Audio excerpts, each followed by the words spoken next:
चंद्रपूरच्या दीक्षाभूमीला जागा फार अपुरी पडत आहे आणि दिवसेंदिवस गर्दी प्रचंड वाढत आहे. 15,000ची तिथे सोय होऊ शकते जनतेची, परंतु 3.5 लाखाच्या आसपास अनुयायी दरवर्षी येत आहे.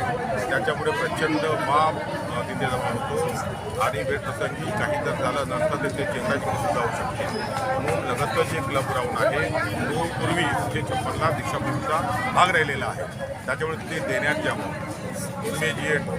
देण्यात यावं, कारण प्रचंड गर्दी वाढत आहे. आणि त्याचप्रमाणे दुसरीकडे दुसरी बातमी जी आहे की बाबासाहेब तिथे थांबले होते या दीक्षाभूमीच्या वेळेस, ते VIP सर्किट हाऊस तोडण्याचं या ठिकाणी शिजत आहे.